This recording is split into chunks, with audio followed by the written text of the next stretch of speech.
और जेएमएम का 13वां अधिवेशन काफी धूमधाम के साथ खेलगांव परिसर में आयोजित किया जा रहा है और इसे लेकर लगातार चर्चाएं पूरे राज्य में चल रही हैं। वहीं सबकी नजरें इस बात पर टिकी हुई हैं कि प्रस्ताव क्या क्या लाए गए और क्या कुछ बड़ा बदलाव होने जा रहा है। पार्टी आने वाले दिनों में क्या कुछ करने की सोच रही है। ज्यादा जानकारी के लिए इस वक्त हमारे साथ हमारे सहयोगी नीरज जुड़े हुए हैं। नीरज, अधिवेशन में सबकी नजरें इस बात पर टिकी हैं कि क्या क्या निर्णय लिए जाएंगे, कौन कौन से प्रस्ताव पारित हुए, क्या कुछ तोहफे मिलेंगे लोगों को? बिल्कुल, देखिए, झारखंड मुक्ति मोर्चा का 13वां महाधिवेशन आज कह सकते हैं रखा गया था और इसमें बहुत सारे प्रस्ताव लाए गए हैं और जो कहा जा रहा है कि कुल जो 16 प्रस्ताव हैं वो लाए गए हैं और इन 16 प्रस्ताव में कई महत्वपूर्ण प्रस्ताव हैं, जिसमें अगर बात करें राज्य के परिप्रेक्ष्य में तो इसमें ये कहा गया है कि लैंड रिस्टोरेशन कमीशन का गठन करेंगे, जिसके तहत जो है भूमि पट्टा जो स्थानीय लोग होंगे उनको दिया जाएगा। उसके अलावा अगर बात करें तो पलायन को लेकर एक आयोग का गठन किया जाएगा और एक्सटर्नल अफेयर्स के साथ साथ जो अन्य आयोग है केंद्र के, उनसे एक आंकड़ा लिया जाएगा कि राज्य से कितने ऐसे श्रमिक हैं जो कि केंद्र के ऐसे एजेंसियां हैं जहां पे वो काम कर रहे हैं। उसके अलावा दूसरे राज्यों से भी डेटा लेने की जो प्रयास है वो किया जाएगा और उसके माध्यम से कहीं ना कहीं प्लान को रोकने का प्रयास जो है वो किया जाएगा। उसके अलावा अगर बात करें तो नौकरी में 75% आरक्षण का जो नीति है सरकार का, उसके तहत भी आगे बढ़ने का जो प्रयास है वो किया जाएगा। उसके अलावा अगर तृतीय और चतुर्थ वर्गीय श्रेणी की जो नौकरियां हैं उसमें एक महत्वपूर्ण जो बातें निकलकर सामने आ रही है, ये कहा जा रहा है कि पहले राज्य स्तर पे जो सिलेक्शन होता था उसे अब जिला स्तर पे लाया जाएगा, यानी कि जो नियुक्तियां होंगी वो जिला स्तर पे किया जाएगा और 100% जो स्थानीय होंगे उन्हें ही जो नौकरी है वो दिया जाएगा। इस दिशा में जो पार्टी है वो आगे बढ़ रही है और ये कुछ प्रस्ताव जो है वो लाए गए हैं। उसके अलावा अगर बात करूं तो वक्फ संशोधन बिल को लेकर भी प्रस्ताव लाया गया है और ये कहा गया है कि वक्फ संशोधन जो विधेयक है वो संविधान विरोधी है, अनुच्छेद 25 और 28 के उल्लंघन है और साथ ही साथ ये कहा गया है कि वक्फ जो है ये सिविल नेचर का है, जो राज्य की ज़मीनें हैं वो राज्य का हक होता है। ऐसे में केंद्र के जो ये बिल है वो सही नहीं है, तो इसको लेकर भी बहुत सारी बातें जो है वो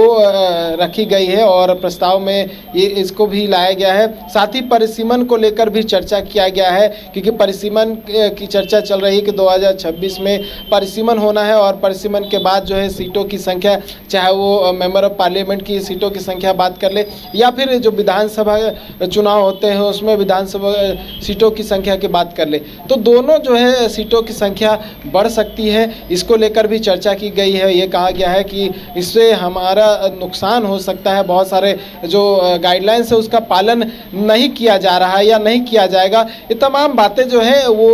निकलकर सामने आ रही हैं और अगर बात करें तो बहुत सारे जो जिलाध्यक्ष पहुंचे हुए थे, अलग राज्य से जो प्रतिनिधि पहुंचे हुए थे झारखंड मुक्ति मोर्चा के, वो भी अपनी बातों को रखते हुए नजर आए। साथ ही अगर बात करें, क्योंकि बिहार चुनाव होना है और अधिवेशन का मुख्य उद्देश्य था कि तमाम बातों को रखते हुए कैसे संगठन का विस्तार हो सके इन राज्यों में, उसको लेकर भी चर्चा की गई है और बिहार, असम, तेलंगाना, उड़ीसा, छत्तीसगढ़, पश्चिम बंगाल समेत तमाम जगह के जो प्रतिनिधि थे वो इस अधिवेशन में शामिल हुए, अपने अपने राज्यों के जो स्थिति जो है वो झारखंड मुक्ति मोर्चा को लेकर वो बताते हुए नजर आए और कैसे पार्टी जो है मजबूत हो इन राज्यों में, इसको लेकर भी चर्चा की गई है और बड़ी जिम्मेवारी जो है उन प्रतिनिधियों को देने की जो तैयारी है वो की जा रही है और कल जो है बड़ी जो जिम्मेवारी है उन लोगों को मिल सकती है। साथ ही कल केंद्रीय अध्यक्ष का भी जो चयन है इस अधिवेशन के माध्यम से हो जाएगा, कार्यकारी अध्यक्ष का भी चयन जो है इस अधिवेशन के माध्यम से हो जाएगा। हालांकि जो बातें निकलकर सामने आ रही है, ये कहा जा रहा है कि गुरुजी यानी कि राज्यसभा सांसद शिबू सोरेन एक बार फिर से झारखंड मुक्ति मोर्चा के केंद्रीय अध्यक्ष बन सकते हैं। लेकिन दूसरा नाम हमने कल भी चर्चा की थी कि दूसरा नाम जो है ये हेमंत सोरेन हो सकते हैं, जो कि मुख्यमंत्री हैं, वो भी केंद्रीय अध्यक्ष हो सकते हैं। लेकिन ये भी कहा जा रहा है कि संभवतः जो है गुरुजी केंद्रीय अध्यक्ष होंगे और कार्यकारी अध्यक्ष के रूप में एक बार फिर से मुख्यमंत्री हेमंत सोरेन को चुन लिया जाएगा। लेकिन कल का इंतजार करना क्या कुछ होता है, और बहुत सारे बातें जो है कल भी निकल कर सामने आएंगे और कल 11 बजे से देर शाम तक जो है यह अधिवेशन चलने वाला होगा। नीरज, जो बात आप एक बता रहे हैं कि तृतीय और चतुर्थ ग्रेड की नौकरियों में जिलावार नियुक्तियां की जाएगी, तो देखिए इससे पहले भी रघुवर सरकार में 13 जिलों और 11 जिलों को लेकर अधिसूचित क्षेत्र और गैर अधिसूचित क्षेत्र 13 जिले जो अधिसूचित क्षेत्र थे उन्हें रिजर्व कर दिया गया था। तो क्या इस तरह का कोई प्लान विचार कर रही है क्या जेएमएम?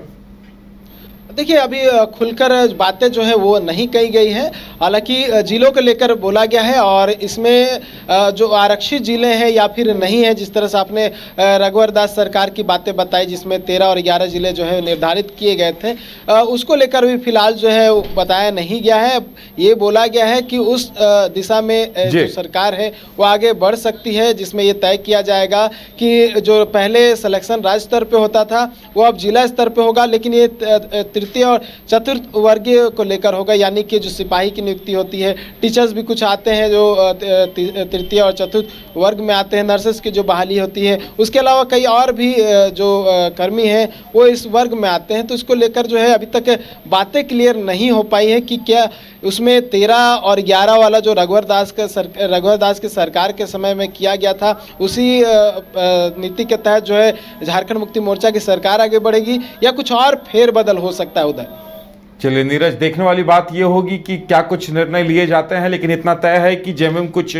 तोहफा देने लायक निर्णय लेने की कोशिश कर रही है, योजना बना रही है। अब उसका खुलासा तो कल हो पाएगा। नीरज, हमारे साथ जुड़ने के लिए और तमाम जानकारी देने के लिए आपका बहुत बहुत धन्यवाद।